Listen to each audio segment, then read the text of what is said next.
Indo então minha explicação aqui, ah, existem algumas maneiras de se medir o valor de pH das soluções, tá? No laboratório, a maneira mais usada para medir o pH é um aparelho chamado pHmetro de bancada. É um aparelhinho, tem esse formato aqui, ele usa alguns eletrodos, né? Um eletrodo combinado que mede a quantidade de íons H+, na solução, e a equação matemática que trabalha com essa equação aqui, uma das variáveis é a temperatura, então por isso que sempre tem um outro espécie de eletrodo, mas na verdade é só um termostato ali. Aqui a gente tem um eletrodo combinado, que a gente chama, né? Visualmente parece um só, mas na verdade isso aqui é dois em um. Tá? Então a gente tem dois eletrodinhos numa extremidade e no outro é um termostato. Então esse aparelho aqui ele é um potenciômetro, ele vai medir a concentração de íons H+, na solução. Claro que o aparelho já mede, além de medir a concentração de íons H+, pegar a temperatura da solução, fazer a equação matemática lá pra gente, ainda ele faz o seguinte, ele já faz o menos log do que ele achou e na tela ele já dá o valor de pH. Entenderam? É um aparelho muito bem comum, vários laboratórios têm. Ele sempre tem que ser calibrado no início do seu uso, né? Mas é bem tranquilo assim de se usar. E tem todos os cuidados, mas a questão não é discutir muito sobre o aparelho. E sim que uma das possibilidades de medir o pH, digamos que o mais usado, né, para se medir pH de uma solução é isso, pHmetro de bancada. Existe um jeito do mais simplificado de medir o pH, que é o pHmetro portátil.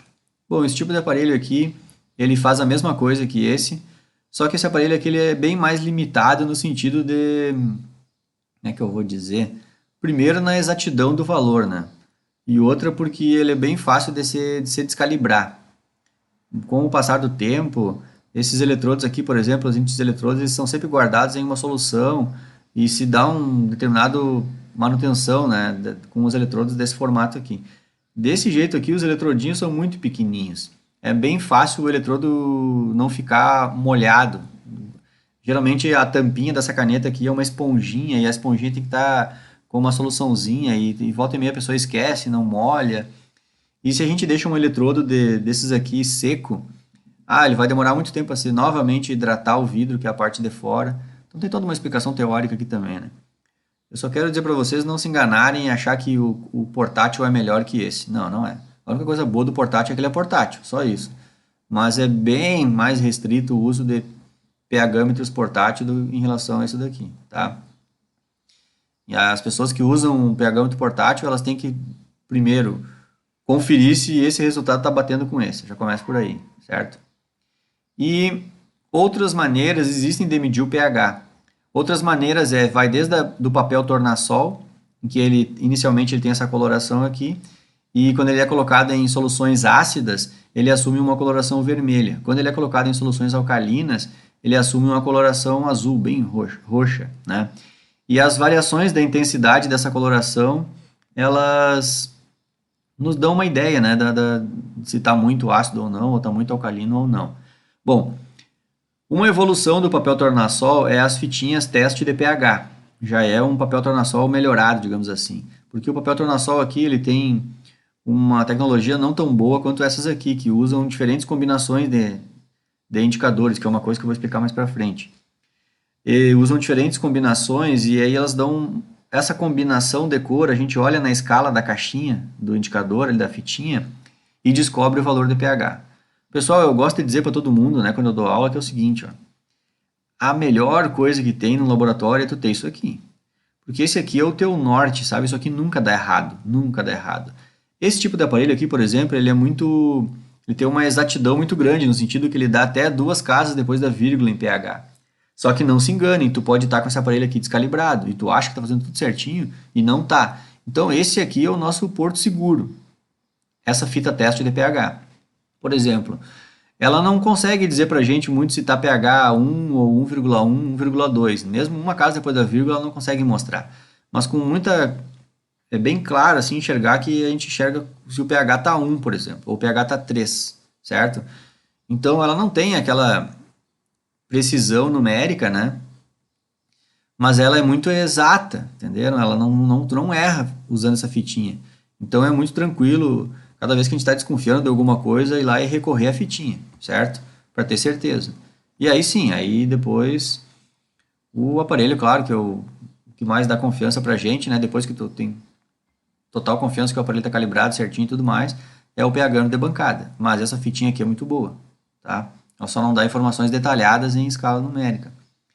E aí, por último, aí existem já testes de pH específicos. Aqui eu peguei aquele exemplo de medir o pH da piscina.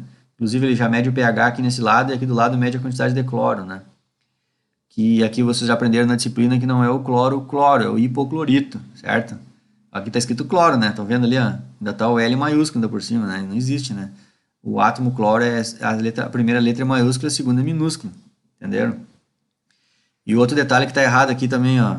Isso aqui não se escreve pH desse jeito que vocês estão enxergando ali, ó. O P é uma função da matemática, que é fazer menos log de alguma coisa. Então o P é minúsculo, pessoal. O P do pH é minúsculo e o H é maiúsculo. Por quê? Porque o H está simbolizando o átomo de hidrogênio, que o H é maiúsculo. Então pH é escrito assim, não assim. Cloro não é escrito assim, é L minúsculo, certo? Por que eu quis mostrar esse teste de pH específico aqui? Não é para falar mal das siglas aqui. É porque esse teste aqui ele já foi elaborado de um jeito que ele consegue mostrar para a gente em diferenças de escala de 0,4 aqui, ó. 6,8 para 7,2. Então mudou 0,4 o valor do pH e eu já consigo ver nitidamente uma troca da coloração. Entendeu? Então isso aqui, claro que é um teste específico. Ele só é útil para a gente enxergar uma variação de pH entre 6,8 e 8,2. Mais que isso, menos que isso, já não acabou teu testezinho, entenderam? Então, por isso que eu digo que ele é um teste de pH específico. Isso aqui já foi construído para te medir o pH da piscina, certo? Se entrar com outras coisas e assim por diante, pode não ser útil esse tipo de procedimento aqui. Então, é isso que eu quis comentar com vocês. Diferentes possibilidades da gente medir o pH das coisas. E o pH indica pra gente se aquela solução está ácida, básica ou neutra, certo? Acho que fui claro aqui. Então agora eu vou falar de outra coisa. O que quer dizer pH neutro? Aí tu diz, é pH 7. Não, não é essa a resposta que eu quero. Por que o pH 7 é neutro? Essa é a pergunta. A grande pergunta. Por que o pH 7 é neutro? E aí, então, vamos lá estudar isso aqui, ó. O que é o pH, então? Tá? pH é fazer menos log da concentração de H+. Mas por que o pH 7 é o pH neutro? Porque é o seguinte, ó, quando a gente tiver uma solução água, imaginem que a gente tivesse só água pura. A água é um reagente anfótrico, que a gente chama. Ela reage tanto como ácido como base. Então, aqui eu estou simbolizando duas moléculas de água e essa da esquerda aqui ela está reagindo como uma base, ó. Perceba que esse oxigênio tem par de elétrons sobrando na camada de valência e ele vai atacar o hidrogênio da outra molécula. Então, essa molécula aqui de água está se comportando como se fosse um ácido. Se vocês puxarem nas explicações que a gente já passou aqui na disciplina, é bem isso. Essa molécula está reagindo como uma base e essa aqui está se comportando como um ácido. Então, essa molécula aqui ataca o hidrogênio da outra e arranca o hidrogênio da outra molécula. Então, quando essa molécula da H2O perdeu o hidrogênio dela, o hidrogênio vai embora como íon H+. E esse íon H+, vai incorporar nessa molécula aqui.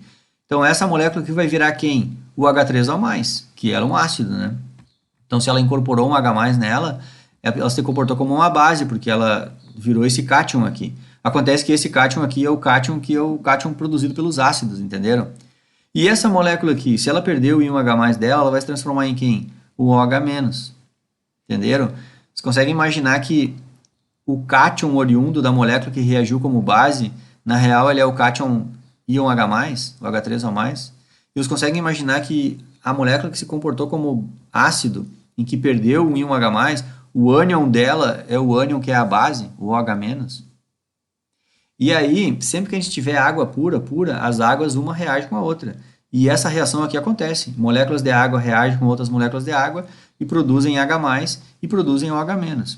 Só que aí tem um detalhe. Sempre que a água reage com água, a quantidade de H+ produzida é igualzinha à quantidade de OH-. São proporcionais, entenderam? Então eu fabrico um desse, mas fabrico um desse. Se eu fabricar outro desse, fabrico outro desse. E assim por diante. Não tem como fabricar. Não tem como água reagir com água e fazer mais esse do que esse. Ou vice-versa. Entenderam? Então sempre essas quantidades são iguais. Vamos lá. Outro detalhe.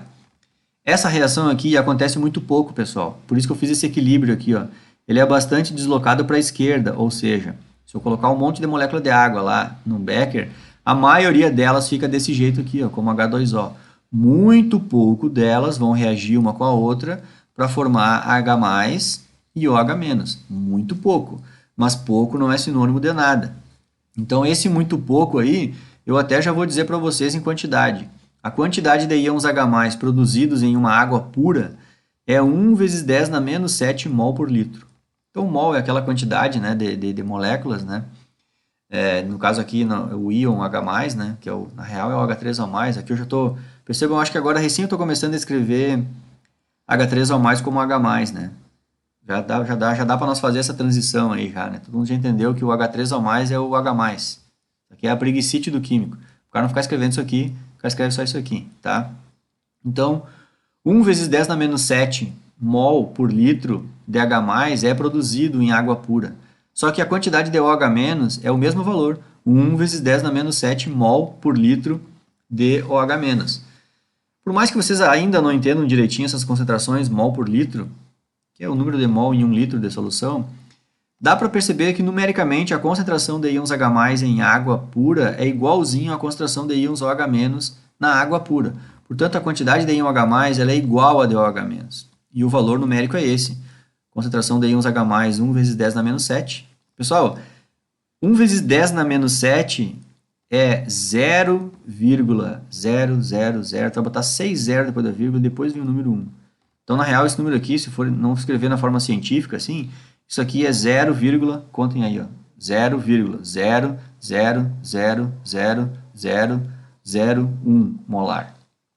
Vai ter 6 zeros depois da vírgula, tá? Então, é bem pouca quantidade, entendeu? Imagina, esse número aí, se esse número fosse dinheiro, por exemplo, nós estamos ano não sei quantos, não chegou nem num centavo, entendeu? Muito, muito menos de um centavo, certo? Bom, então, 1 vezes 10 na menos 7 mol por litro, né, é a concentração de íons H+. O que é o pH? pH nada mais é do que fazer esse cálculo aqui, ó. pH, por que pH, o P tem que ser escrito minúsculo? Porque o P da matemática significa esse cálculo aqui, ó. O P minúsculo da matemática quer dizer tu fazer menos log de alguma coisa. Então, pH quer dizer tu fazer menos log da concentração de íons H+. Se tu fizer na tua calculadora menos logaritmo de 1 vezes 10 na menos 7, pode ter certeza que essa conta vai dar isso aqui, ó, 7. Então, por que a gente diz que o pH 7 é o pH neutro? Porque sempre quando tivermos 1 vezes 10 na menos 7 de H+, a gente tem exatamente 1 vezes 10 na menos 7 de OH-. E um desse neutraliza o outro. Ou seja, eu não tenho excesso de íons H+, entenderam? Então, eu tentei simbolizar isso para vocês com esse desenho aqui, ó. Em água pura, sempre a quantidade de íons H+, que está dentro do becker ali é igualzinho a de OH-. Então, a gente não tem uma prevalência de íons H+. Quando prevalecer íons H+ aqui no becker em relação a OH-, aí a solução é ácida. Se prevalecer OH-, aí a solução é alcalina. Mas se as quantidades são iguais, aí o pH é 7. E daí que é a explicação porque o pH 7 é neutro. Porque um neutraliza o outro e a gente não tem um excesso de nenhum dos dois. Então, a água pura, purinha lá, o pH tem que ser 7. O pH é neutro. Entenderam? Por isso que o pH... por isso que o valor 7 é esse aqui. Ninguém escolheu o 7. Entendeu? Isso aí não foi feito lá na Câmara de Vereador, entendeu? Isso aí é uma coisa... fato, é ciência, é experimental. A natureza é assim. E convertendo a natureza para a matemática das coisas, se chega nesse valor aqui. A água pura, isso aí seria o pH dela, pH 7. Por causa disso, quantidade de íons H+ dentro de uma água pura é igualzinha a de OH-, certo? Entendido até aqui? Então, fecha o vídeo aqui. O próximo eu venho com mais detalhes.